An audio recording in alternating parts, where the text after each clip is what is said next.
Goa shipyard limited आज जवळजवळ हजारो कोटीची ऑर्डर आज नेवीक शीप आसतले किंवा कोस्ट गार्डाक शीप आसतले इवन एक्सपोर्ट ऑर्डर सुद्दां आमकां फॉरेन कंट्रीचे सुद्दां ऑर्डर तातूंत मेळटात.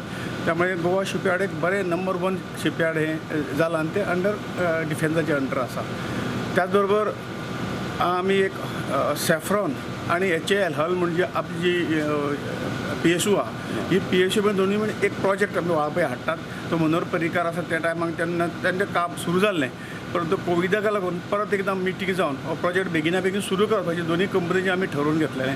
परंतु कोविड-19 हो थोडोसो पयस गेल्लो आसा. परंतु पयर आमी ताका हांगाच आपोवन हाडिल्लो आमचो हलाचो जो चेअरमॅन आसा आनी तांची सगळी तयारी आसा. फक्त ही कंपनी ह्या कोविडा कारण सॅफ्रॉन कंपनी फ्रांसात जी आसा ती कोविडा लागून सगळ्यांनी ऑफिसीस शिफ्ट केले आनी परत ते आतां येवपाचे हातून येयले की ना काम आमचें सुरू जातलें. वाळपय एक बरे तरेची अशे तरेची हेलिकॉप्टराचे स्पेअर पार्ट हे जावपाची कंपनी जातली. कंपनी काम सुरू जातलें. रोजगार गोंयकारा खातीरच आहा ते जे कांय गोंयांक ना जाल्यारच भायले कोण आमी तातूंत घेतले. हे आमची पयली कंडिशन आसा. त्याच बरोबर आमी खूब इंडस्ट्रीजांक आव्हान केल्लें आसा. तुमकां हांव सगळी वेवस्था करतात आमी डिफेन्स आसूं आनी कितें आसूं तुमी हांगा येयात. त्यामुळे आमचो एम्प्लॉयमेंट हो प्रॉब्लेम जो आहा तो सुटू शकता.